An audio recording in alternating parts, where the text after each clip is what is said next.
My mother-in-law made me sleep in the garage while pregnant. I ran away and raised my daughter alone. 20. 1 year later, she applied for an internship at her father's company, using his last name without my consent. Haley Rose Wesley, you look at me right now and tell me the truth. My voice came out sharper than I intended, but my hands were shaking. So violently I had to grip the kitchen counter just to stay upright. My 21-year-old daughter stood frozen in the doorway, her backpack still slung over one shoulder, her face going from confused to pale in the space of a heartbeat. Mom, what's wrong? What's wrong? I turned the laptop screen toward her, my finger jabbing at the email notification that had just detonated my entire world. This is what's wrong. Wesley Industries, Executive Internship Program. Congratulations, Haley Wesley. She dropped her backpack. The thud echoed in the sudden silence between us. Mom, I can explain. Explain? My voice was rising now. 21 years of carefully constructed walls crumbling around me. Explain how you applied to his company? How you used his name, the name I gave you legally but never, ever used without telling me? I needed to know. Needed to know what, Haley? What did you do? Her eyes filled with tears, but there was something else there too. Something stubborn and determined and achingly familiar. Those gray-green eyes that weren't mine. That expression that belonged to a man I hadn't seen in 21 years. A man who'd let me walk away pregnant and bleeding without ever once looking back. I needed to see him. I needed to know if he'd recognize even a piece of himself in me. Have you ever felt your entire world collapse in a single moment? Have you ever watched your child make a decision that could destroy them and realized you couldn't stop it? Have you ever had to choose between protecting someone you love and letting them face a truth that nearly killed you? If you've ever kept a secret so big it became a wall between you and the person you love most, I need you to hit that like button right now and stay with me, because this story is about to take you to places you won't expect. Drop a comment and tell me where you're watching from, or just say I'm with you, Mr. Hearthline. I love hearing from you, because what I'm about to tell you, what happened over the next weeks and months, it changed all of our lives in ways none of us saw coming. But first, you need to understand how we got here. Let me rewind to 30 minutes before my world exploded, before I knew what Haley had done, before everything changed. I was sitting at that same kitchen table, surrounded by invoices for my catering business, Eliza's Table. 21 years I'd been building it from nothing, from sandwiches made in my mother's tiny kitchen to a full-service catering company that served some of the finest events in Cedar Creek. The afternoon sun was streaming through the windows of the home I'd finally been able to buy 3 years ago. Small, but ours. Mine and Haley's. Our safe world. My coffee was getting cold. I had chicken marinating for dinner. Haley would be home from her last semester at Whitmore University in an hour. Life was simple, predictable, safe. That's when I heard the notification ping. I'd been using Haley's laptop because mine was being repaired, just looking up a recipe for a client's wedding next month. The email notification popped up in the corner of the screen. I almost ignored it. Almost. But something made me click it. Maybe curiosity, maybe fate, maybe the universe deciding it was time to stop letting me hide. Dear Miss Wesley, we are pleased to inform you that you have been selected as our top choice for the Wesley Industries Executive Internship Program.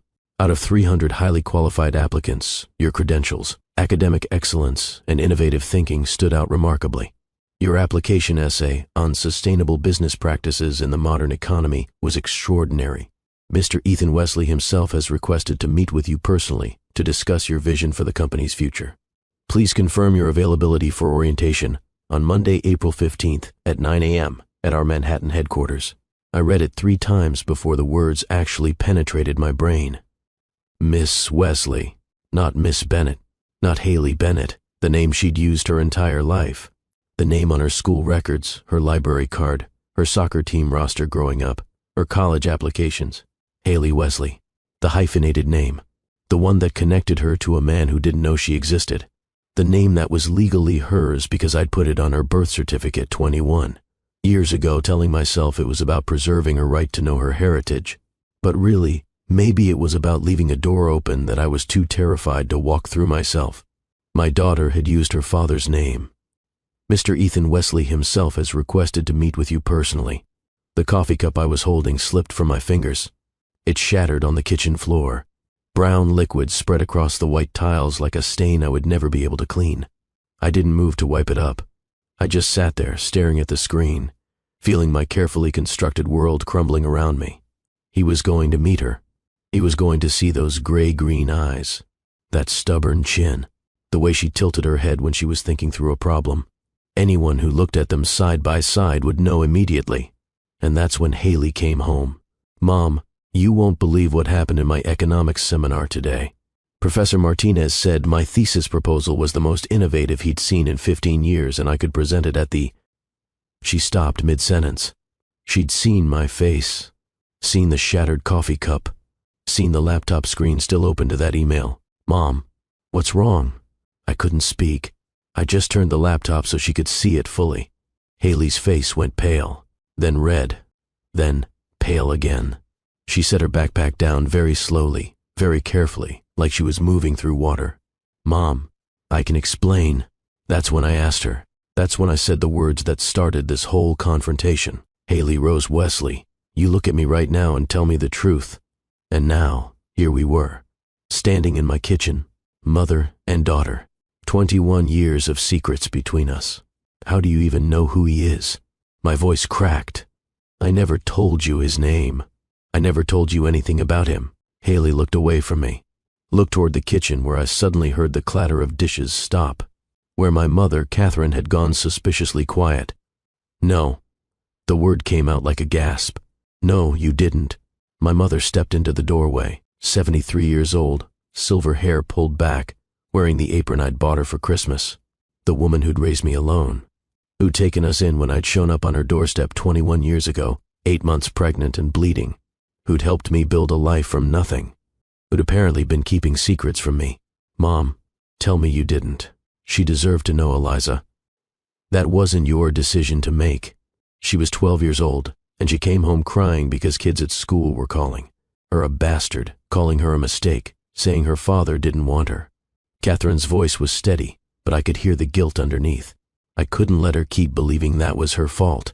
"So you went behind my back, told her things I specifically said I would tell her when she was ready."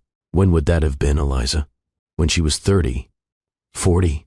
You kept saying when you're older, when you can understand, but that day never came, because I was protecting her. From what? From the truth? From getting her heart broken by a man who chose his mother's approval over his own wife? My voice was rising again. From a family that treated me like I was nothing. From a grandmother who locked me in a garage while I was 8 months pregnant with her. The room went silent. Haley's voice was small. "What?" I turned to look at my daughter, really look at her. 21 years old, brilliant, beautiful, graduating top of her class with a degree in business administration, offers from a dozen companies, and she'd only applied to one. Your grandmother, your father's mother, Victoria Wesley. She locked me in their garage for 4 hours while I was 8 months pregnant with you. It was winter. It was freezing. I pounded on that door until my hands were bruised and I screamed until I had no voice left. No one came. No one cared. I had to break out through a window and I was bleeding and I was terrified and I ran. I ran and I never looked back. Tears were streaming down Haley's face now. "And your father?" I continued, the words pouring out like poison I'd been holding in for 2 decades. He didn't even notice I was gone. His mother told him I'd called an Uber and left because I wasn't feeling well, and he believed her. He didn't call. He didn't check on his 8 months pregnant wife.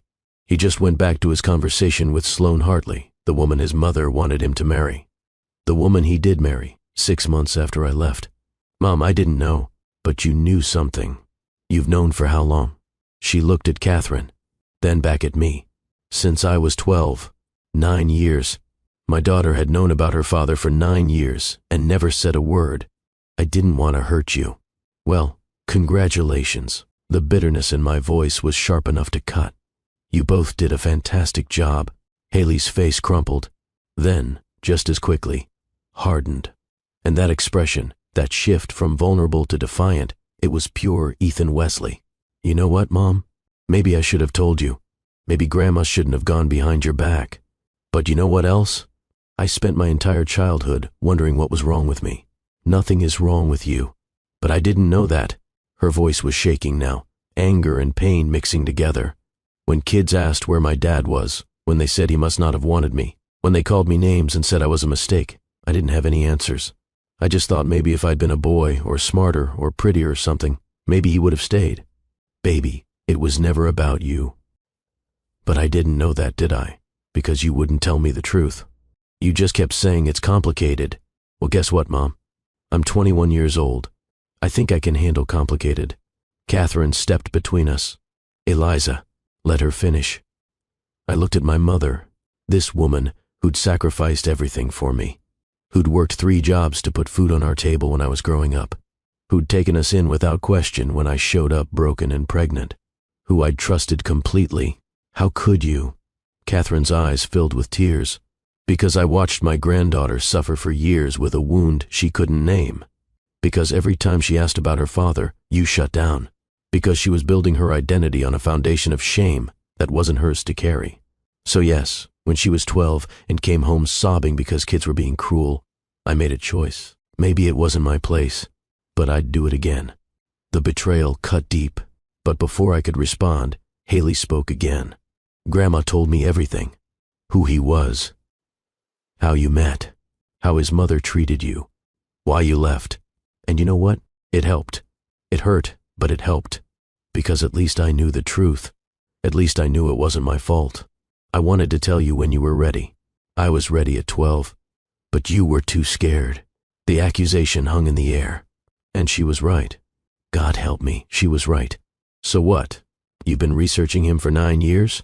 Learning everything about him behind my back? Yes. Haley's chin lifted. That stubborn Wesley chin. I found every article, every interview, every video of him speaking at business conferences. I learned everything about Wesley Industries, about what he built, about his life. And Sloan, and Preston. My stomach dropped. Preston, his son, Haley's half-brother. You know about Preston. I know he's 2 years younger than me. I know he's gotten 3 DUIs. I know he's been arrested for possession. I know he's a spoiled, entitled mess who's had every advantage in the world and squandered all of it. Her voice was bitter. I know that he got a father and I didn't, and it's not fair. Life isn't fair, baby. Don't. She held up her hand. Don't patronize me. I know life isn't fair. I've known that since I was 7 years old, and kids started asking why I didn't have a dad. But here's what else I know. I'm smarter than Preston Wesley. I work harder than him. I earned that internship on my own merit. Out of 300 applicants, I was the top choice. Not because of the name, because of my work. You used his name to get his attention. I used my name, my legal name. Haley Rose Wesley. That's who I am, whether you like it or not. That's what's on my birth certificate. Bennett and Wesley. You're the one who put both names there, Mom. You're the one who left that door open. She wasn't wrong. When Haley was born, I'd made the decision to give her both names. Told myself it was about fairness, about preserving her right to her full identity. But maybe Catherine was right. Maybe I'd been leaving a door open I was too terrified to walk through. Do you have any idea what you're walking into? I asked, my voice breaking. That family destroyed me, Haley. They will try to control you, mold you into what they think a Wesley should be. They will use you. Or maybe, Haley's voice was quiet now. Maybe he'll see me and realize what he missed. Maybe he'll want to know me. Maybe I'll finally get to ask him all the questions I've had my whole life. And what if he doesn't? What if you walk in there and he looks right through you like you're nothing? What if he doesn't want to know you? Then at least I'll know. Tears were streaming down her face again. At least I'll have an answer, instead of spending the rest of my life wondering if I was worth finding. The words hit me like a physical blow, because that was the question I'd been running from for 21 years. The question I'd been too afraid to let her ask. Was she worth finding? Was I worth fighting for? Ethan Wesley had let me walk away without looking back. Had married someone else 6 months later. Had built a whole life like we never existed. And I'd told myself it didn't matter. That we were better off without him. That Haley didn't need a father who didn't want her. But she did need answers. And I'd been denying her that. Catherine spoke softly. Eliza, she's not a little girl anymore. You can't shield her from this forever. I looked at my daughter. Really looked at her. 21 years old. Strong. Brilliant. determined, everything I'd hoped she would be, and I realized I was losing this fight. Fine. The word came out heavy. Go. Meet him. Walk into that office and see if he recognizes you. See if he cares. But Haley, when he disappoints you, and he will, don't say I didn't warn you. Something flickered across her face. Relief? Victory? Fear? I won't. The internship starts Monday? Yes. It was Thursday. We had 4 days. I need some air. I grabbed my jacket from the hook by the door. I need to not be here right now. Mom, I'm not angry at you, baby. I stopped at the door, couldn't look at her. I'm terrified for you. There's a difference. I walked out before either of them could respond. Walked down the quiet street of our neighborhood. The homes here were modest but well kept, working-class families, people who understood what it meant to build something from nothing. I'd bought this house 3 years ago. After 17 years of living with my mother, sleeping in a shared bedroom with my daughter, I'd finally saved enough for a down payment. It wasn't much. 3 bedrooms, small yard, needed work, but it was ours. I'd built a life here, a good life, a safe life, and now Haley was about to walk into the world I'd run from. My phone rang. Amanda, my best friend since college, the only person besides my mother who knew the whole truth. I heard. Catherine called me. Of course she did. Jess, talk to me. She applied to his company, Amanda, using his name. She's been researching him for 9 years, and I had no idea. Catherine said she told her when she was 12. And you knew? Silence on the other end. Then Catherine asked me not to tell you. She thought you'd cut her out of Haley's life if you found out. Would you have? I wanted to say no. But honestly, maybe. I sat down on a bench at the small park 2 blocks from my house. The same park where I'd pushed Haley on the swings when she was little. Where I'd taught her to ride a bike. Where we'd had countless conversations about her future, her dreams, everything except the one topic I wouldn't touch. Her father. What am I supposed to do, Amanda? Let her go. Just like that? No, not just like that. But Jess, you can't protect her from this forever. She's an adult. She's brilliant. And she deserves to know where she came from. What if he breaks her heart? Then she'll learn what you learned. That some people aren't strong enough to fight for the people they're supposed to love. But at least she'll know. At least she won't spend the rest of her life wondering. I hate that you're right. I'm always right. You just don't always want to admit it. Pause. Do you want me to come over? No. I need to think. Call me later. I will. I hung up and sat there as the sun started to set, thinking about the night I met Ethan Wesley, thinking about how different my life might have been if I'd never walked into that campus coffee shop 12.5 years ago. But then I wouldn't have Haley, and she was worth everything. Every struggle, every sacrifice, every moment of pain. She was worth it all. I just wished I could protect her from what was coming. When I got home an hour later, the house was quiet. Catherine was in the kitchen cleaning up dinner I hadn't been there to eat. Haley's bedroom door was closed. I'm sorry. Catherine said it without looking at me. I should have told you. Yeah, you should have. But I'm not sorry I told her. She deserved to know. I know. Catherine turned to face me. What are you going to do? What can I do? She's 21. She's made her choice. I sat down heavily at the kitchen table.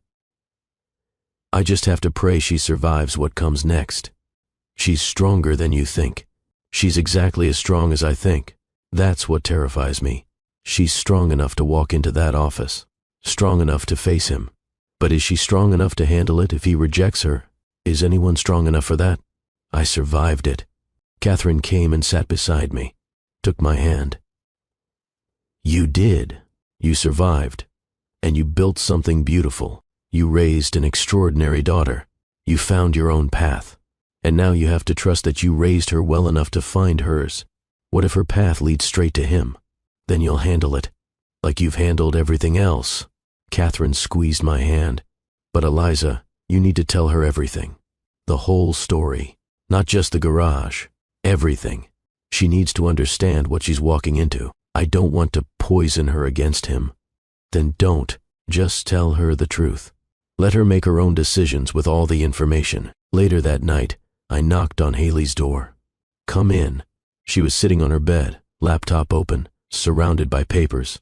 Research, I realized, about Wesley Industries, about the internship program, about her father.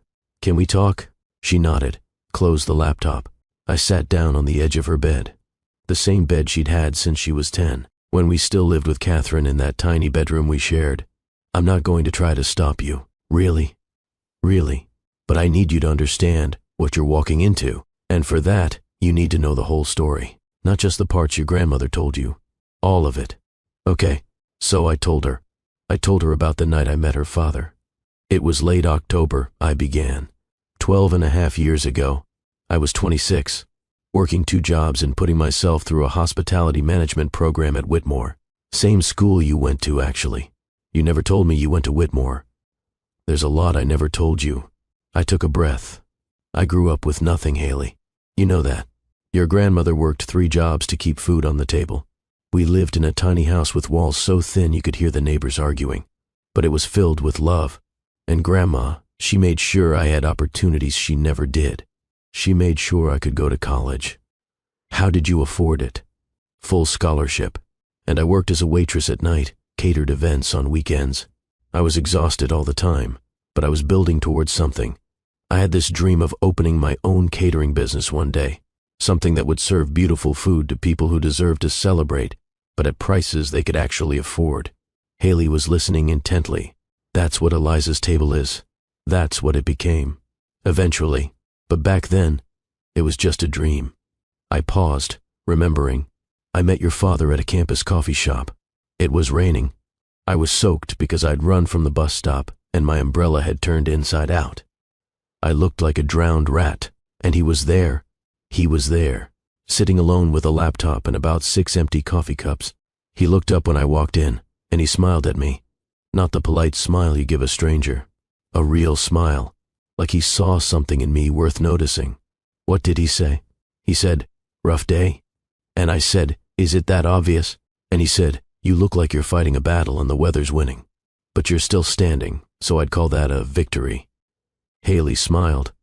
"That's actually kind of sweet." It was. I remembered that feeling. That first flutter of possibility. He bought me a coffee. We started talking. And Haley, he wasn't like anyone I'd ever met. He was smart, but not arrogant about it. He came from money, but he didn't act like it. He was studying business administration, but he talked about using business to actually help people, not just make profit. What was his family like? I'd gotten to the hard part. Your father's family built their wealth over 3 generations. Real estate. Investments. By the time I met him, the Wesley name meant something in business circles. His mother, Victoria, she ran the family empire with an iron fist after your grandfather died. What was she like? I chose my words carefully. She had very specific ideas about who was worthy of the Wesley name. And I wasn't it. Because you didn't have money? Because I came from nothing. Because my mother was a seamstress and my father wasn't in the picture.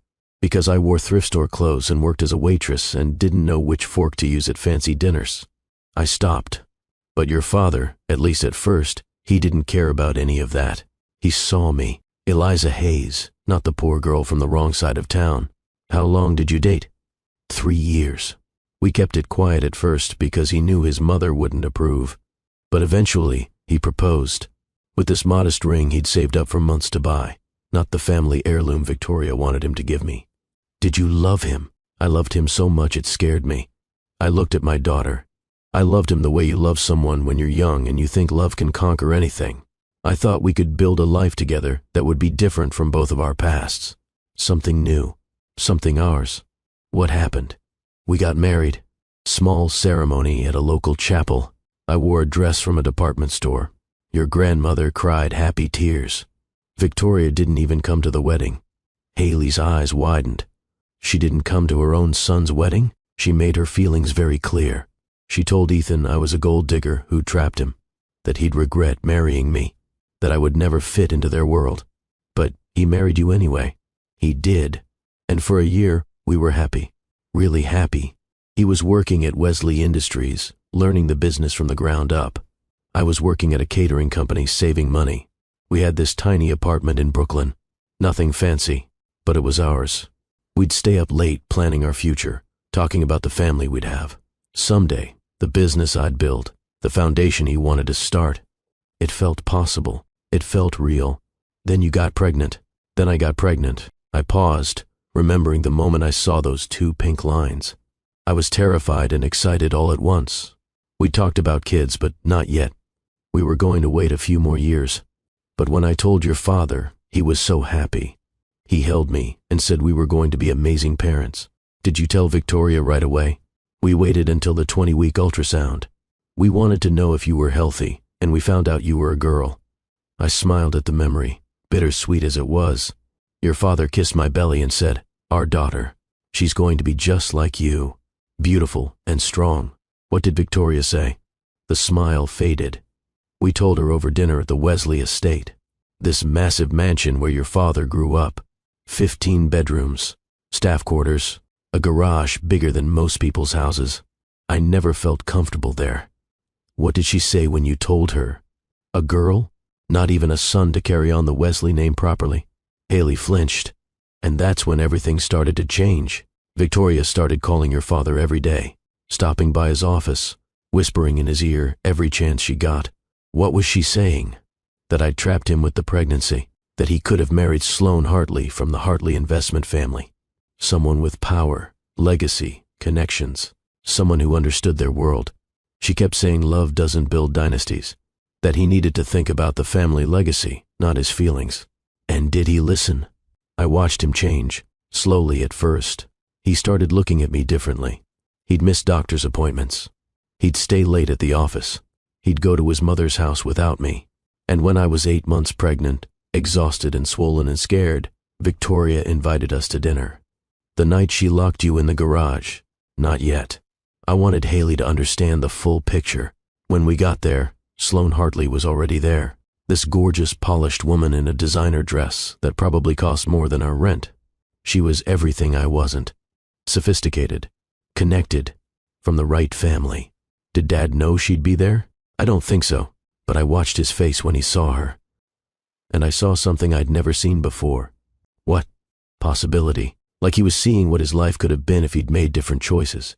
I could see Haley processing this, taking in the complexity, the pain.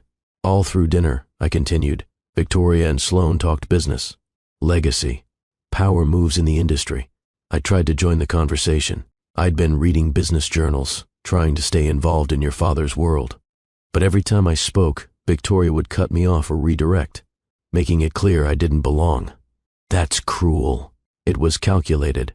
She was showing your father, look at Sloane. Look how she fits seamlessly into our world. Look how she speaks our language. And then look at your wife, 8 months pregnant, wearing a maternity dress from Target, unable to contribute to the real conversation. I felt tears building but pushed them back. After dinner, Victoria suggested your father and Sloane discuss some business opportunity in the study, just for a few minutes, and I was desperate to use the bathroom because you were sitting right on my bladder, so I excused myself. That's when Victoria appeared, and told you to use the bathroom through the garage. She said the main bathroom was occupied, that it would be faster. I was uncomfortable and desperate, so I believed her. I had to stop, take a breath. This part was hard. Haley reached over and took my hand. The moment I stepped into that garage, her whole face changed. Like she'd dropped a mask and I was seeing the real her for the first time. She said, "Actually, this is where you belong." Mom, she told me I was nothing but a slum rat who'd trapped her son, that I didn't belong in their family. I tried to back away, tried to get past her, but she shoved me. 8 months pregnant, and she shoved me. I stumbled and caught myself on a car bumper. I was begging her to stop, saying I'm pregnant, please. And she said, with a useless girl who can't even give him a proper heir. Then she stepped out and slammed the door, locked it. I could see the horror on Haley's face. I spent 4 hours in that freezing garage. It was January. The concrete floor was ice cold. I pounded on the door until my hands were bruised and bloody. I screamed until I lost my voice. The estate was so massive and the garage was soundproofed. No one could hear me. No one came. Where was Dad? Inside, with his mother and Sloane. Victoria told him I wasn't feeling well, that I'd called an Uber and gone home, that I didn't want to interrupt their business discussion. And he believed her? He didn't even call to check on me. His 8 months pregnant wife supposedly left without saying goodbye, and he didn't think that was strange enough to call. The words were bitter. After 4 hours, I stopped crying, stopped begging, and I got angry. I thought, I will not let them win. I will not let my daughter be born into this family that values her so little. So I searched that garage, found a crowbar, and I pried open a window. You broke out? I squeezed through that window 8 months pregnant with you. I scraped my stomach on the frame. I was bleeding, but I got out. I stumbled to the front of the estate and called an Uber with the last battery on my phone. Where did you go? The bus station. I bought a one-way ticket to Cedar Creek where Grandma Catherine lived. 3 states away. It was 11 o'clock at night. I was bleeding and I was 8 months pregnant. But I got on that bus. Did you tell Dad you were leaving? I sent him one text. I can't do this anymore. Don't look for me. I'm done. Then I turned off my phone. And he never came after you? 6 months later, he married Sloane Hartley. So no, he never came after me. We sat in silence for a moment. You were born 2 weeks later. 38 weeks exactly. I had complications from breaking through that window. The trauma, the stress. Your grandmother was the only one in the delivery room with me. And when they placed you in my arms, I made you a promise. What promise? That I would give you everything. That we didn't need him. That I would be enough. You were enough, Mom. You were always enough. But I denied you the chance to know where you came from. And Haley, I need you to understand. I thought I was protecting you. From his family's control. From their cruelty. From the possibility that he wouldn't want you, which would have broken your heart. But maybe I was really protecting myself. From what? From having to face him again. From having to admit that I ran instead of fighting. From having to share you with a man who hurt me so deeply. Haley squeezed my hand. Mom, I'm not going there to hurt you. I'm going to get answers. To see if he even recognizes me. To finally close this chapter of my life so I can move forward. What if he wants to be part of your life? Then we'll deal with that together. But Mom, I need you to know something. What? No matter what happens with him, you're my hero. You raised me alone. You built a business from nothing. You gave me opportunities you never had. You showed me what strength looks like. He might be my biological father, but you've been both parents to me my entire life. I pulled her into my arms and let myself cry. Really cry. For the first time in years. When I finally pulled back, I looked at my daughter. Really looked at her. Okay, you can go. You can meet him. But promise me something. Anything. Promise me that no matter what he says or does, you'll remember that you are your own person. You don't belong to me, and you don't belong to him, and you definitely don't belong to the Wesley family legacy. You belong to yourself. Can you promise me that? I promise. And if he hurts you, if he's cruel or dismissive, or anything less than amazed by who you are, you come home. You come straight home to me, and we'll figure it out together. Deal? We hugged again. And I tried to prepare myself for what was coming. Monday morning arrived too fast. Haley came out of her room dressed in a sharp navy suit she'd saved for 3 months to buy. Her hair was pulled back, minimal makeup. She looked professional, confident, beautiful. She also looked terrified.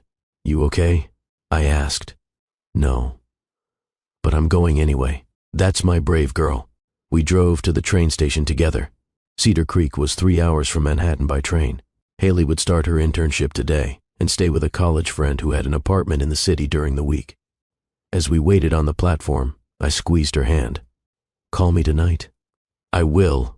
And Haley, if it gets to be too much, if you want to leave at any point, just leave. Your mental health is more important than any internship. I know, Mom. The train pulled up. I love you, baby girl. I love you too.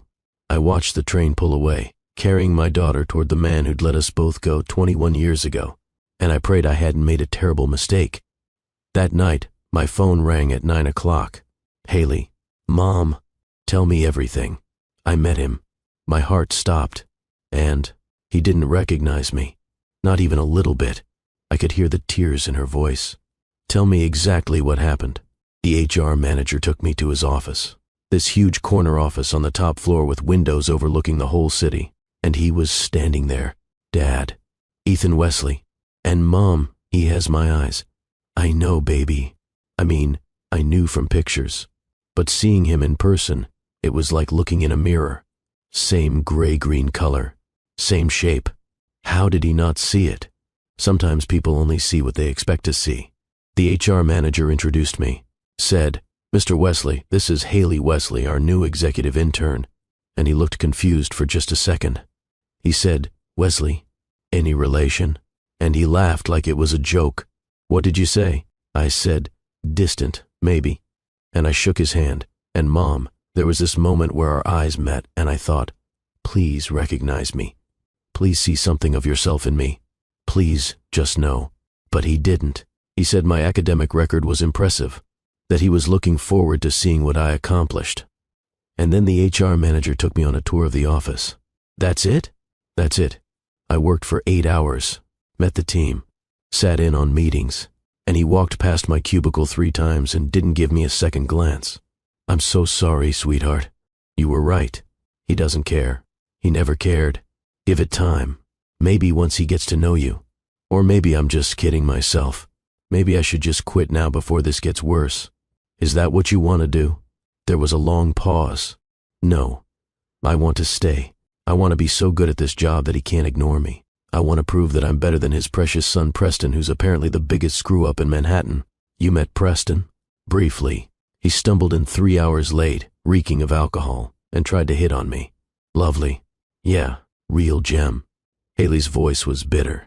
"This is the son he chose, the heir he actually raised, and he's worthless. Don't let anger guide you, baby." "Why not? Anger's all I've got right now." We talked for another hour. I tried to be supportive while also protecting my heart from breaking for her. When we hung up, I sat in my quiet house and wondered what I'd unleashed. The weeks turned into months. Haley came home on weekends and told me about her work. She was excelling. Every project she touched turned to gold.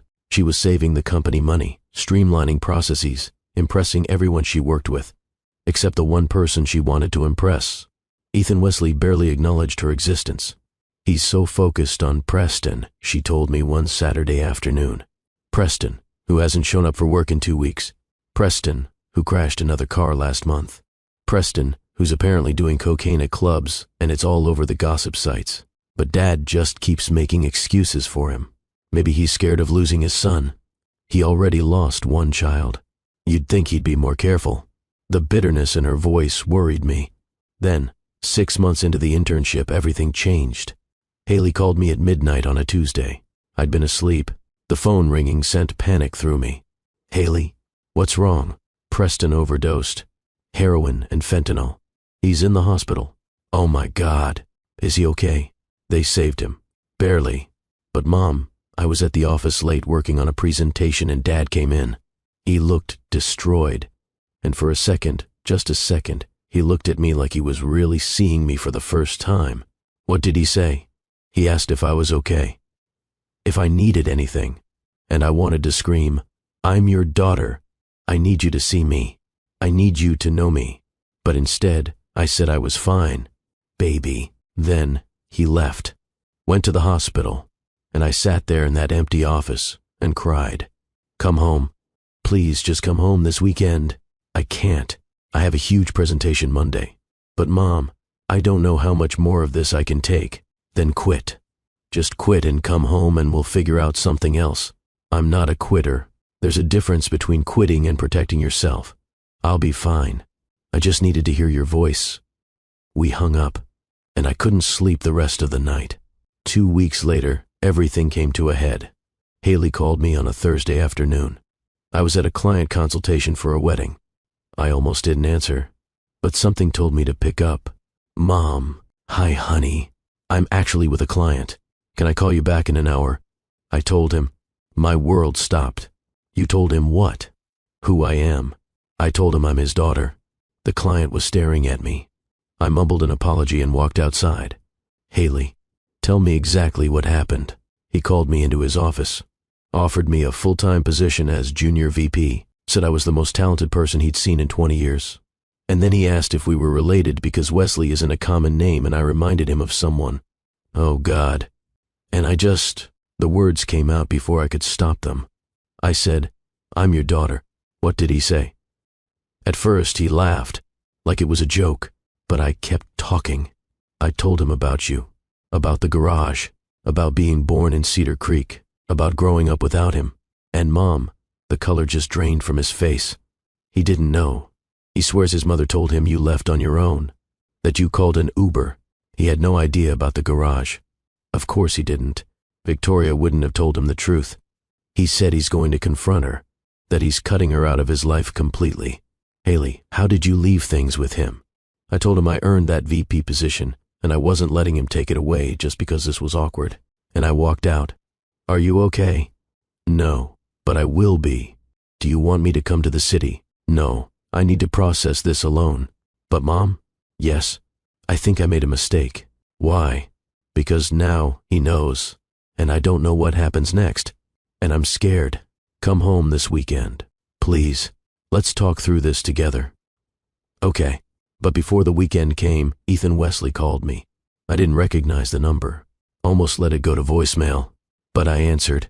Hello? Eliza, 21 years. 21 years since I'd heard that voice. And it all came flooding back. How did you get my number? Haley gave it to me. Please, please don't hang up. You have 2 minutes. I know I don't deserve even that. But Eliza, I need you to know. I didn't know. About Haley. I swear I didn't know you were pregnant when you left. Because your mother lied to you. I confronted her. She admitted everything. The garage. What she said to you. How she shoved you. I was standing in my childhood home, listening to my mother describe how she locked my pregnant wife in a garage for 4 hours, and I wanted to. He broke off. I cut her off completely.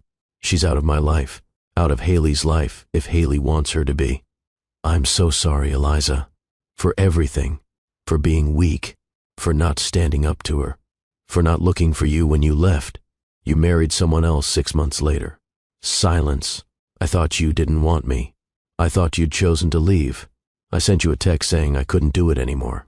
What part of that sounded like I was fine? I should have called, should have come after you, should have fought. But Eliza, I was weak. My mother was in my ear every day saying you'd left because you realized you'd made a mistake, that you'd realized you didn't fit in my world. And I, God help me, I believed her. So you just moved on. Sloan was what my mother wanted, what the board wanted. And I told myself it was the smart choice, the business choice. I built a life that looked perfect from the outside. But Eliza, it was empty. My marriage is a cold business arrangement. My son is in rehab for a drug overdose. And now I find out I have a daughter, a brilliant, accomplished daughter who I worked with for 8 months and didn't even recognize. His voice broke. That's on you, Ethan. All of it. I know it's on me. But please, I want to know her. I want to be her father if she'll let me. She's giving you a chance. That's more than you deserve. I know that too. If you hurt her, if you let her down, if you disappoint her even once, I will make sure you regret it for the rest of your life. I understand. Your promises don't mean anything to me, Ethan. Only your actions. Then I'll prove it, however long it takes. There was a pause. Eliza, did you ever find happiness? After everything? I thought about Andrew, the man I'd been dating for 6 years.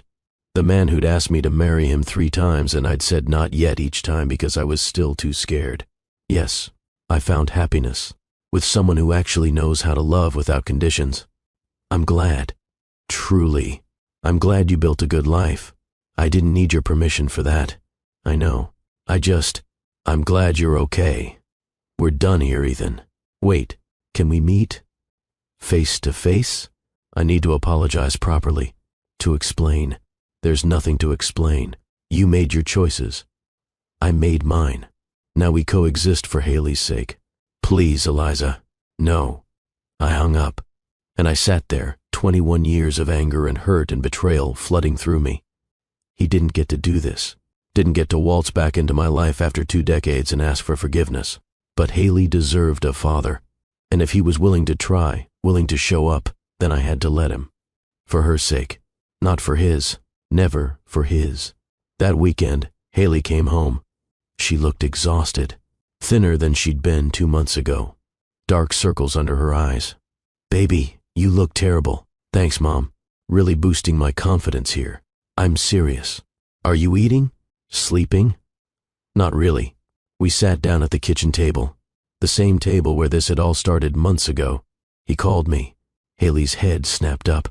Dad called you? Don't call him that yet. He hasn't earned that. What did he say? That he's sorry, that he didn't know, that he wants to be part of your life. Do you believe him? I believe he's sorry he got caught. I believe he's sorry his perfect life fell apart. I'm not sure I believe he's genuinely sorry for what he did to us. Mom, you're being unfair. Am I? Haley, he let you walk into his office, let you work for him for 8 months, and he didn't see it. Didn't see his own daughter standing right in front of him. Maybe he wasn't looking. Exactly. He wasn't looking because he'd moved on so completely he didn't even consider the possibility. Haley's eyes filled with tears. So what do I do? What do you want to do? I want to know him. I want to give him a chance. But I'm also angry and hurt. And I don't know if I can trust him. Then don't. Not yet. Make him earn it. How? Make him show up. Consistently. Let him prove through his actions that he's serious. And Haley, protect your heart. Don't give him everything all at once. That's hard. I know, baby. But you're strong enough to do it. We spent the weekend talking, planning, figuring out boundaries and what Haley needed from this relationship with her father. And on Sunday night, before she went back to the city, she hugged me tight. Thank you for telling me the truth, even when it was hard. That's what mothers do. You're the best one I could have asked for. I watched her leave again, and this time, I felt a little bit lighter. Maybe we'd survive this after all. Maybe telling the truth, painful as it was, would set us all free. I just had to trust that I'd raised her well enough to navigate what came next, and pray that Ethan Wesley had changed enough to be the father she deserved. Only time would tell. The next 3 months were the strangest of my life. Haley went back to the city, back to Wesley Industries, back to the father who now knew she existed but didn't know how to be her dad. She called me every night, sometimes excited, sometimes frustrated, sometimes just needing to hear my voice. Mom, we had coffee today, just the two of us. He asked about my childhood. What did you tell him? Everything. About sharing a bedroom with you until I was 16. About thrift store clothes. About the kids who bullied me. About how you worked yourself to exhaustion to give me opportunities. How did he react? He cried, right there in the coffee shop. Said he was so sorry, that he wished he could go back and change everything. But he can't. I know. But Mom, I think he means it. I think he really wants to try. I wanted to be supportive. I did. But every time she talked about him, something twisted in my chest. Just be careful, baby. I am. But was she? Could anyone be careful when they were finally getting something they'd wanted their whole life? Ethan started showing up. That was the thing that surprised me most. He didn't just offer empty apologies. He actually showed up. Weekly dinners with Haley, always at her choice of restaurant, never pushing, never demanding more than she was willing to give. He asked about her life, her dreams, her favorite books and movies and foods, all the things a father should have known from birth but was learning 21 years too late. He met her college friends, showed up to a presentation she gave at a business conference, sent flowers on her birthday with a card that said, "I'm sorry I missed the first 21. I won't miss another." Haley showed me the card. Her eyes were shining. It's nice, isn't it? That he's trying? It is, I admitted. Because it was, even if it hurt to watch. Andrew noticed I was struggling. We were having dinner at his place, a cozy townhouse he'd bought after his wife died. He'd cooked, like he always did. Pasta with homemade sauce, salad from his garden, wine he'd been saving for a special occasion that turned into just a regular Thursday because he said every day with me was special. You're thinking about him. Is it that obvious? You've been quiet all night, and you have that look. What look? The one you get when you're trying to hold everything together and you're one comment away from falling apart. I set down my fork. I hate that he gets to do this. Do what? Walk back into her life like he didn't abandon her. Like 21 years of absence can be erased with a few dinners and some flowers. Eliza, he's not trying to erase it. He's trying to build something new. It should have been there from the beginning, but it wasn't. And you can't change that. None of you can. So the question is, what are you going to do now? I don't know. Andrew reached across the table and took my hand. His hands were warm, steady, everything Ethan's had never been. You did an amazing job raising her alone, but she's not asking you to share the credit. She's just asking you to let her have a relationship with her father. What if she likes him better than me? The fear came out before I could stop it. The deepest, darkest fear I'd been carrying. Andrew's face softened. Eliza, that's not how love works. Her loving him doesn't mean she loves you less, doesn't it? No, it just means her heart is big enough for both of you, which, if you think about it, is a testament to how you raised her. I started crying. Right there over pasta. Andrew came around the table and pulled me into his arms. Let me hold you, just for a minute. And I let him, because Andrew was good at that, at holding space for my pain without trying to fix it. After a while, I pulled back, wiped my eyes. I'm sorry. I'm a mess. You're human. There's a difference. I need to meet with him, don't I? With Ethan. Probably, if only to set boundaries. To make sure you're all on the same page about Haley. I don't want to see him. I know. But sometimes the things we need to do are the things we least want to do. He was right. Of course he was right.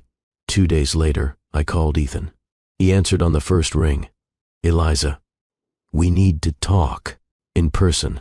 Yes, absolutely. When? This weekend. Haley's coming home.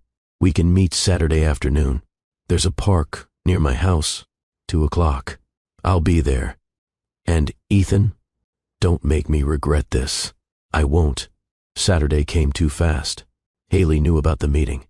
She'd actually suggested it. Said we needed to talk without her in the middle. Are you sure you don't want me there? She asked that morning. I'm sure. This is between me and your father. Don't kill him, okay? I kind of need him alive. I smiled despite myself. No promises. At 1:50 I walked to the park. The same park where I'd sat on a bench months ago after learning Haley had applied to Wesley Industries. The same park where I'd pushed her on swings as a toddler. Ethan was already there, standing by the fountain, hands in his pockets, looking older than I remembered, but also exactly the same. He saw me and his face did something complicated. Relief, fear, regret, all at once. Eliza, thank you for coming. Let's sit. We sat on a bench, 3 feet of space between us. 21 years of hurt. For a long moment, neither of us spoke. Then Ethan said, you look good. Happy. Don't what? Don't make small talk. Don't pretend this is a friendly reunion. You wanted to meet. I'm here. So talk. He took a breath. I'm sorry. I know I've said that on the phone, but I need to say it to your face. I'm sorry for being weak, for letting my mother control me, for believing her lies about you, for not fighting for you when you needed me, for not looking for you when you left, for missing Haley's entire childhood, for everything I did and everything I failed to do. Okay. I heard you. Your apology is noted. Do you accept it? I don't know yet. Ask me in a year. Or 10. Right now, I'm still deciding if I hate you or if I'm just numb. That's fair. We sat in silence again. She looks like you, I finally said. Haley, she has your eyes, your chin, that stubborn expression you get when you're working through a problem. She has your heart, your compassion, your drive. Don't do that either. Do what? Try to bond with me over our daughter. We're not co-parents who share custody. I raised her. You're the stranger trying to catch up. You're right. I'm sorry. Stop apologizing and just listen. He nodded. I'm allowing this relationship because Haley wants it. Not because I forgive you. Not because I think you deserve it. But because she deserves to know her father. So here are the rules. Rules, boundaries, whatever you want to call them. I leaned forward. 1. You don't get to override my parenting. If Haley and I disagree about something, you stay out of it unless she specifically asks for your input. Understood? 2. You don't get to use money or your Wesley name to control her or manipulate her choices. I wouldn't. Your mother would. And she learned it from someone. So I'm making it clear now. Haley makes her own decisions. Agreed. 3. If you hurt her, if you let her down, if you disappear from her life, the way you let me disappear, I will make sure you never get another chance. I won't disappear. Men say a lot of things, Ethan. I need to see actions. You will. 4, and this is the most important one. I looked him in the eye. You don't get to rewrite history. You don't get to pretend you were kept from her against your will. The truth is, you never looked for us. You moved on. You built a life. Those are facts. If you want a relationship with Haley, you own that truth. His jaw tightened. I know what I did. I'm not trying to excuse it. Good. Because she needs you to be honest. Not perfect, just honest. I can do that. Can you? Because from where I'm sitting, you spent our entire marriage letting your mother speak for you, letting her make decisions, going along with what was expected instead of what was right. That's not fair, isn't it? Ethan, you married Sloane 6 months after I left. 6 months. Did you love her? He looked away. No. Did you even try to love her? I thought I could. I thought it was the smart choice, the practical choice. My mother said, there it is. Your mother said, do you hear yourself? I was weak. I know that. Weak is one thing. Complicit is another. You stood by while your mother destroyed me. You let her lock me in a garage. You believed her lies. You chose her approval over your wife and unborn child. My voice was rising. People in the park were starting to look. I lowered it. You don't get to be just weak, Ethan. You have to own that you were complicit, that you chose. You're right. Say it. What? Say that you chose your mother over me, that you chose the easy path over the right one. Say it out loud. His eyes filled with tears. I chose my mother over you. I chose the easy path. I chose wrong. Why? Because I was scared. Scared of disappointing her. Scared of being cut off from the family. Scared of failing. And I told myself you'd be fine. That you came from nothing, and you'd survived before, so you'd survive again. I told myself I was making the smart business decision. But the truth is, I was just a coward. There it was. The truth I'd needed to hear for 21 years. I felt something in my chest loosen. Just a little. Thank you for saying that. Do you forgive me? No. But I don't hate you as much as I did 10 minutes ago. I'll take it.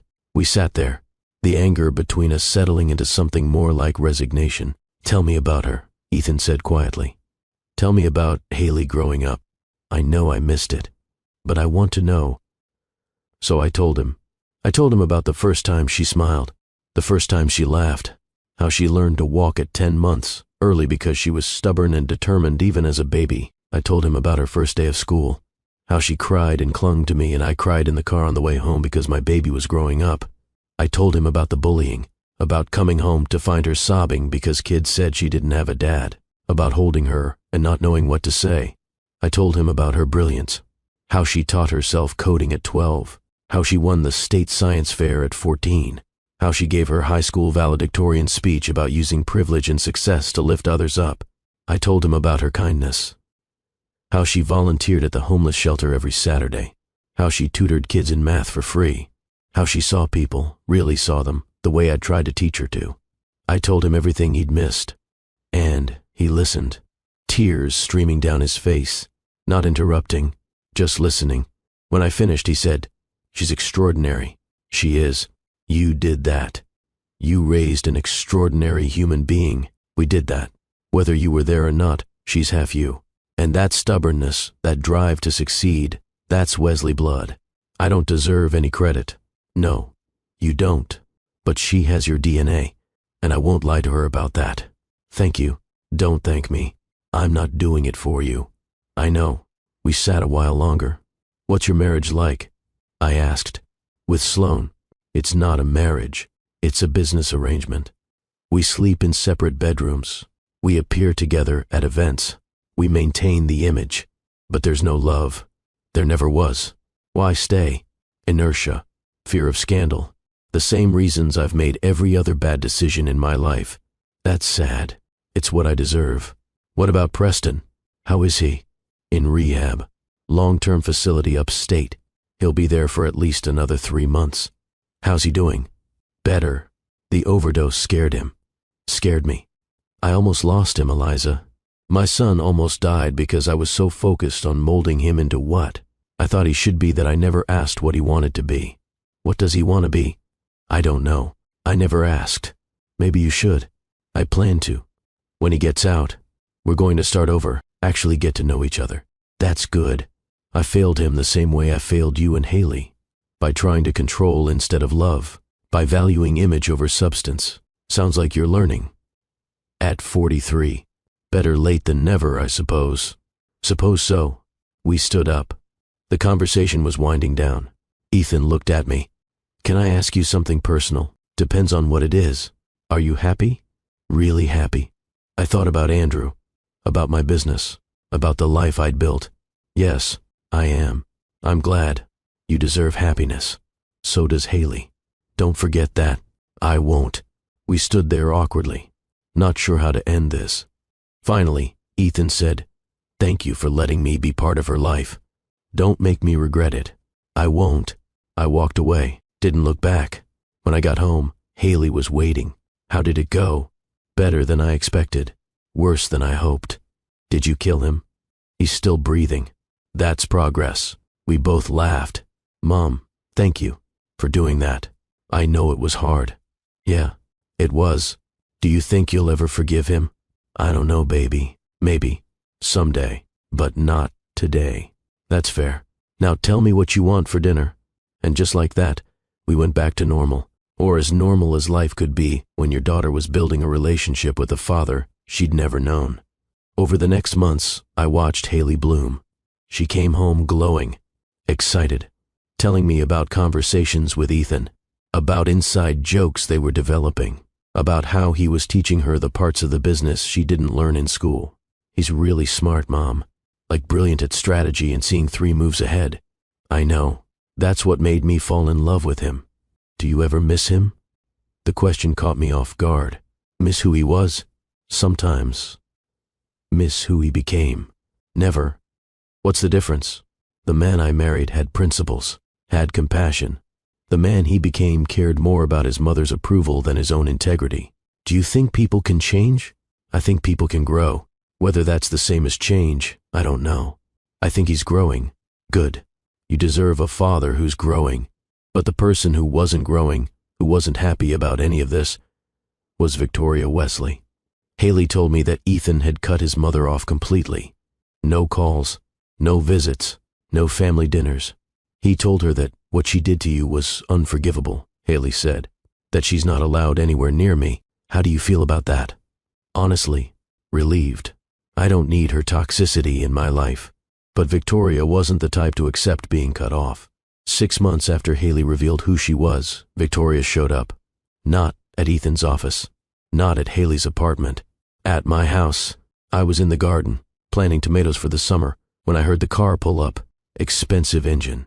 I looked up and saw a black Mercedes in my driveway. Victoria Wesley stepped out. She looked older. Thinner. Her perfectly styled silver hair and designer suit couldn't hide the fact that she'd aged hard in the past 20 to 1 years. I stood up, brushed dirt off my jeans, and waited. She walked up my driveway like she owned it. Eliza, Victoria, we need to talk. No, we don't. You need to leave. Please, just 5 minutes. You locked me in a garage while I was 8 months pregnant. You get 0 minutes. I was wrong. The words stopped me. What? I was wrong. About you. About everything. I destroyed my son's life. I tried to erase my granddaughter. And I'm sorry. You're sorry. Yes. You're sorry because Ethan cut you off. You're sorry because you lost. Not because you actually regret what you did. Her face flushed. Both can be true. Get off my property. Eliza, please. Now. My mother appeared in the doorway. Eliza? Everything okay? Mrs. Wesley was just leaving. Victoria looked between us. Then at my modest house. My garden. My simple life. You built something here. Yeah, I did. No, thanks to you. My granddaughter. She's remarkable. Stay away from her. I just want to meet her. You had 21 years to care about her existence. You don't get to show up now because Ethan finally grew a spine. Victoria's eyes flashed with anger. Watch your tone. Or what? You'll lock me in another garage? I stepped closer. I'm not that scared 26-year-old anymore, Victoria. You have no power over me. I can see that. Good. Now leave, and don't come back. If Haley wants to meet me, that's her choice. Not yours. Not mine. Hers. But I will make sure she knows exactly who you are before she makes that decision. Fair enough. Victoria turned to leave, then stopped. For what it's worth, you were always good enough for my son. Better than he deserved. I just couldn't see it. No, you didn't want to see it. There's a difference. She got in her car and drove away. My mother came and stood beside me. You okay? Yeah, Ma. I'm okay. You handled that well. I've had 21 years to prepare. That night, I called Haley and told her what happened. Do you want to meet her? I asked. No, not yet. Maybe not ever. She made her choices. Now she gets to live with them. I'm proud of you. For what? For knowing your worth. For not needing her approval. I learned that from you, Mom. After we hung up, I sat in my quiet house and felt something I hadn't felt in years. Peace. Victoria Wesley no longer had any power over me. Over us. We'd survived her. We'd built something she could never touch. And that was worth more than any apology. A few weeks later, Andrew asked me to marry him. Again, we were at his place. He'd cooked dinner. We'd had wine. We were sitting on his couch, my feet in his lap, completely comfortable. Eliza. Marry me. I looked at him. This kind, patient man who'd waited 6 years for me to be ready. Why now? Because I've asked you 3 times, and you've said not yet each time. And I realized I never asked why. So, I'm asking. Why not yet? I was afraid. Of what? Of getting it wrong again. Of choosing someone who wouldn't fight for me when it mattered. And now?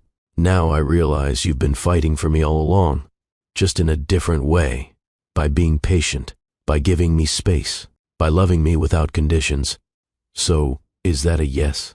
I looked at this man who'd never once made me feel less than. Who'd celebrated my business success. Who'd supported Haley without trying to be her father. Who'd held me while I cried about Ethan without jealousy or resentment. Yes. I'll marry you.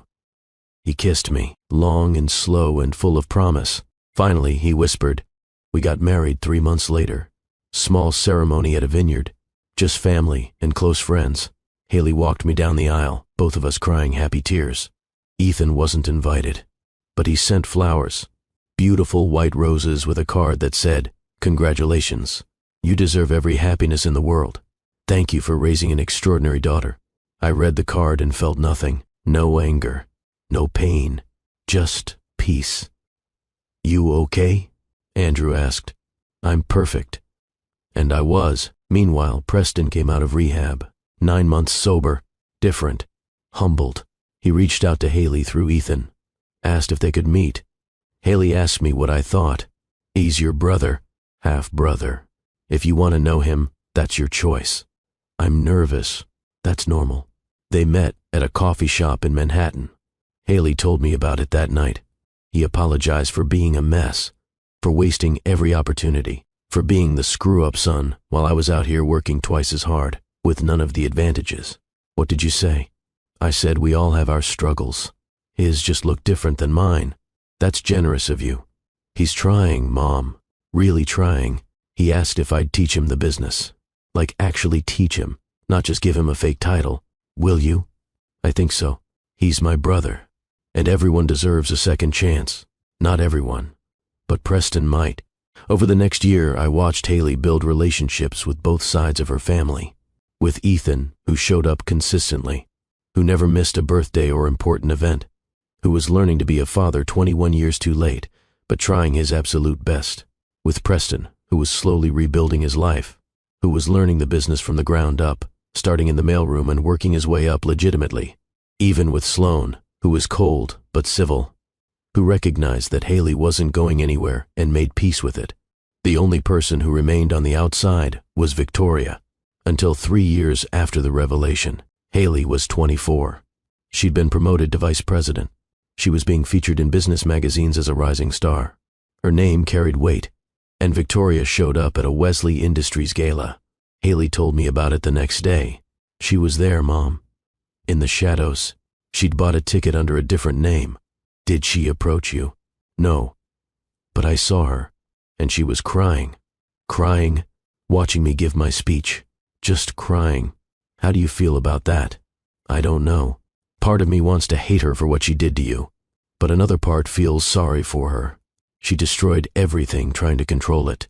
That's her punishment. Living with what she lost. Do you think I should talk to her? Do you want to?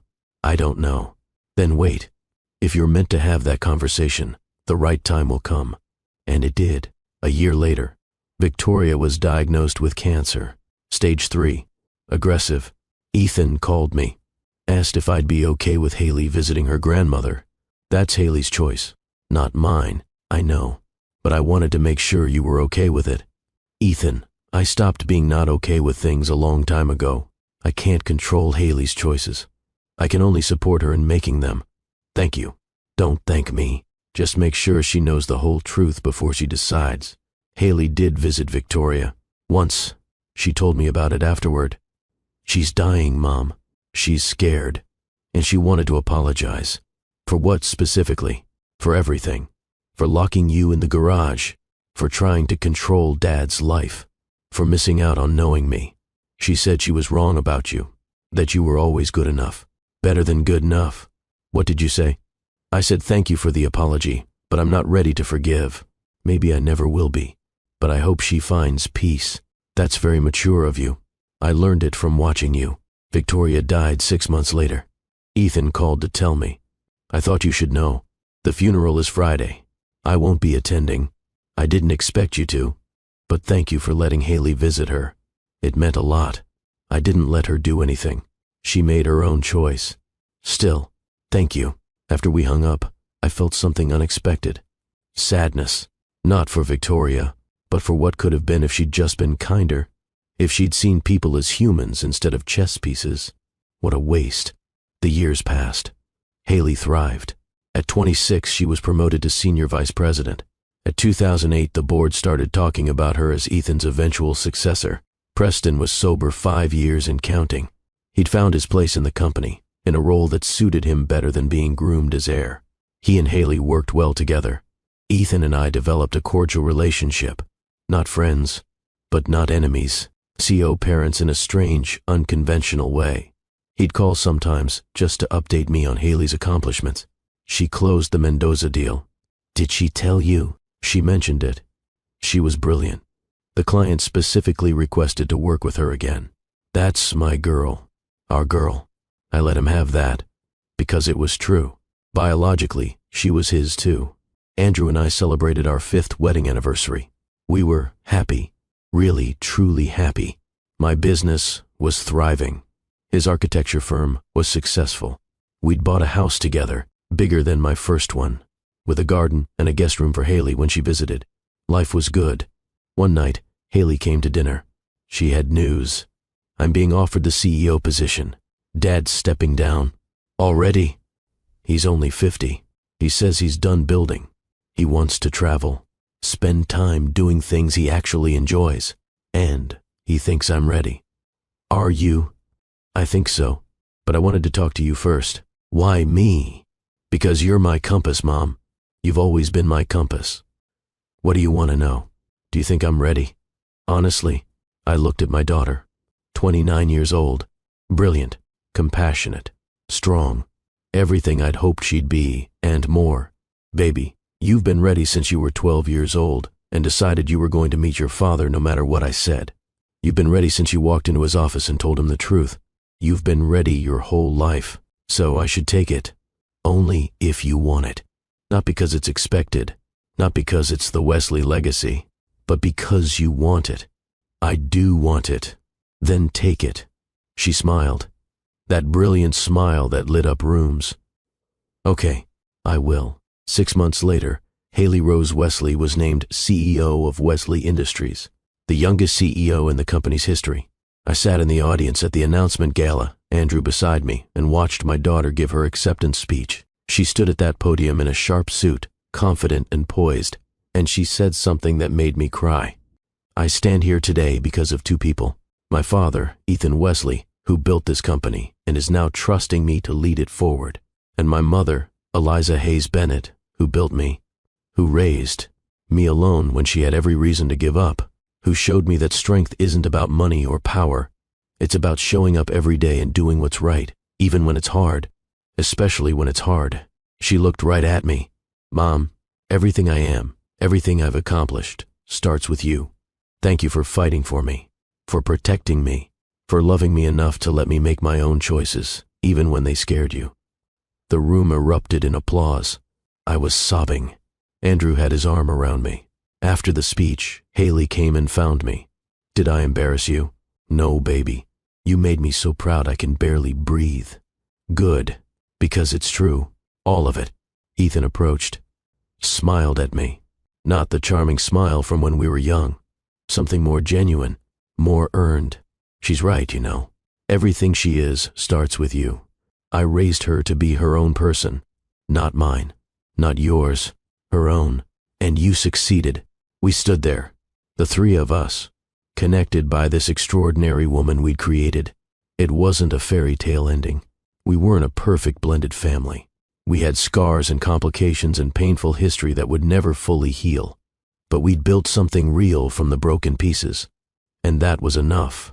A few weeks after Haley became CEO, I was going through old boxes in the attic. I found the box I'd packed 21 years ago when I left, the one I'd never fully unpacked. Inside was my wedding dress from my marriage to Ethan, the modest ring he'd given me, photos from our wedding day. I pulled out one photo, me and Ethan, young, in love, believing we could conquer anything. I stared at that girl, that hopeful, naive girl who had no idea what was coming, and I felt tenderness for her. Not regret, just tenderness. She'd survived. She'd built something beautiful from the ashes. Andrew came up to the attic, found me with the photo. You okay? Yeah, just remembering. Do you ever wish things had been different? Sometimes I wish he'd been stronger, that his mother had been kinder, that Haley had grown up with both parents. But if things had been different, I wouldn't have you, and I wouldn't trade you for anything. Good answer. He kissed my forehead. What are you going to do with all this? I think it's time to let it go. We drove to a donation center. I gave away the dress, the photos, everything except the ring. That I gave to Haley. This was your father's first attempt at loving me. It didn't work out, but it created you. So I want you to have it. She held it carefully. It's beautiful. It was bought with love, even if that love wasn't strong enough to last. Thank you, Mom. You're welcome, baby. Now, 10 years after Haley walked into her father's office and changed all our lives, I can look back with clarity. What I learned about protecting versus controlling. I thought I was protecting Haley by keeping her father a secret, but really I was controlling her narrative, deciding what she could and couldn't know. Building walls I told myself were for safety, but were really built from fear. True protection means giving someone the truth and trusting them to handle it. What I learned about secrets. Secrets always come out. Always. You can bury them for years, decades even, but they surface. And when they do, the explosion is worse than if you just told the truth from the beginning. Haley deserved to know her story. All of it. The good, the bad, the complicated. And when she finally got it, painful as it was, it helped her heal. What I learned about children and their needs. Children need their story. They need to know where they come from. Not knowing creates a wound that festers, a sense that something is missing, that maybe they're the reason for the absence. Haley blamed herself for her father's absence for years. Thought maybe if she'd been different, better, a boy instead of a girl, maybe he would have stayed. The truth, painful as it was, freed her from that. What I learned about accountability, Ethan facing what he'd done, not making excuses, not blaming his mother entirely, but owning his complicity. That's what started to rebuild trust. Not his apologies, not his money, not his grand gestures, his accountability, his willingness to say, I chose wrong and I'm sorry. What I learned about control. Victoria spent her whole life trying to control everything. Her son's marriage, his choices, the family legacy. And she died alone, having destroyed every relationship that mattered. Control is an illusion. People will make their own choices. You can't force them to love you. You can't manipulate them into the life you want for them. All you can do is love them and hope they choose you back. What I learned about forgiveness. Forgiveness isn't required for healing. I never fully forgave Ethan, never fully forgave Victoria, but I released their power over me. I stopped letting their choices define my life, and that was enough. Healing doesn't mean pretending the hurt never happened. It means carrying it without letting it control you. What I learned about second chances. Second chances are earned, not given. Ethan earned his relationship with Haley by showing up, consistently, without demanding immediate acceptance. Preston earned his second chance by doing the work, getting sober, starting over from the bottom. You can't demand forgiveness. You can only prove through actions that you've changed. And even then, the person you hurt gets to decide if that's enough. What I learned about love. Love without conditions is rare. Andrew taught me that. He loved me with all my baggage, all my fears, all my broken places. He didn't try to fix me. He just held space for me to heal.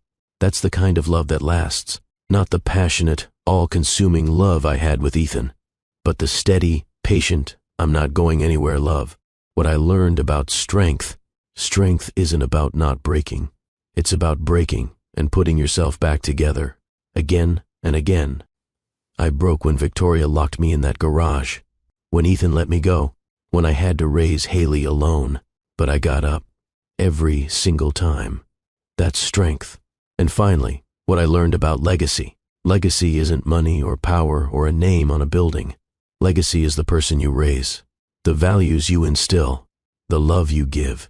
Haley is my legacy. Not because she became CEO, but because she's kind, because she sees people, because she uses her power to lift others up.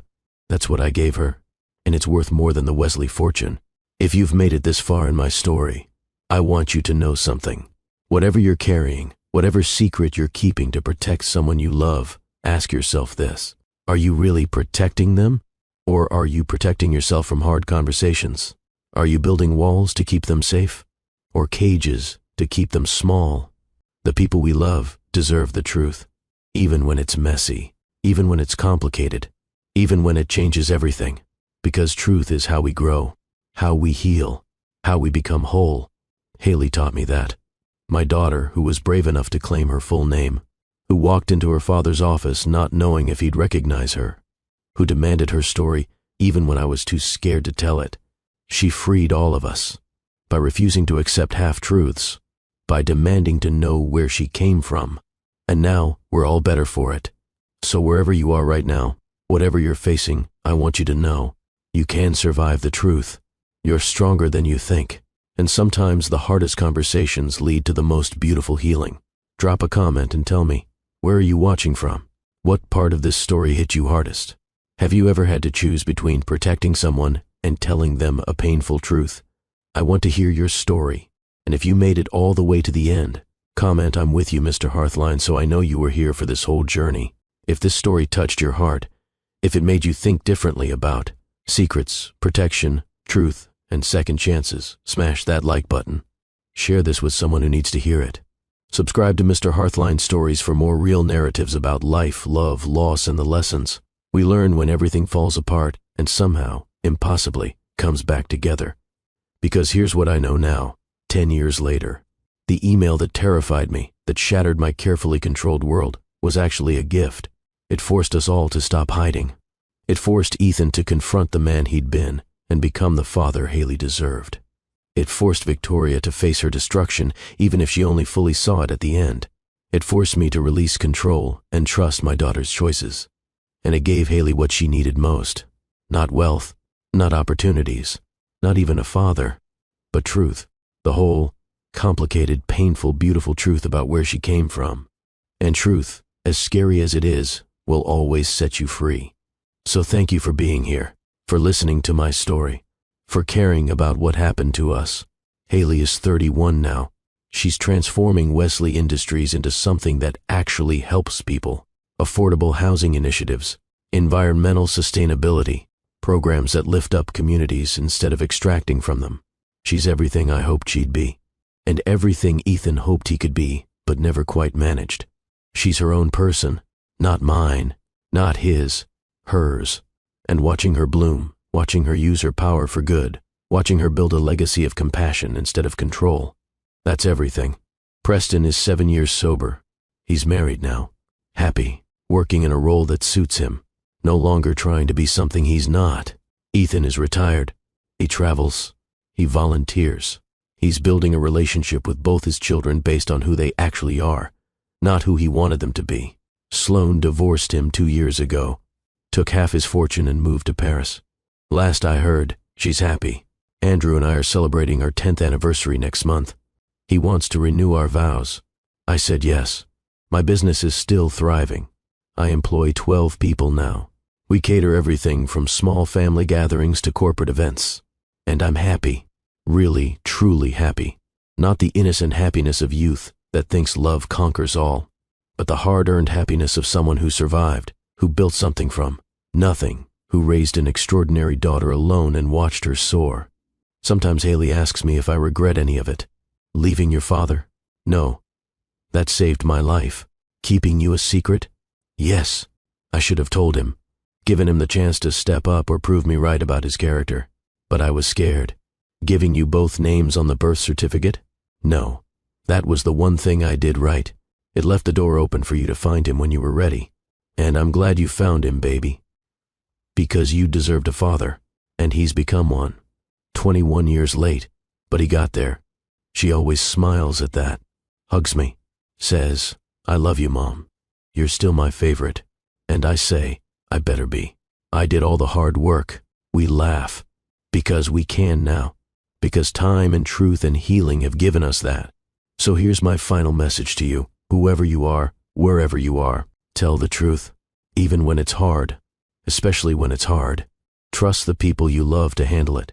Let them make their own choices, even when those choices scare you. Show up. Consistently. Actions matter more than words. Own your mistakes. Accountability builds trust. Forgive if you can. But know that healing doesn't require it. And remember, legacy isn't what you leave behind. It's who you raise, how you love, the difference you make in the quiet, unseen moments. That's what matters. That's what lasts.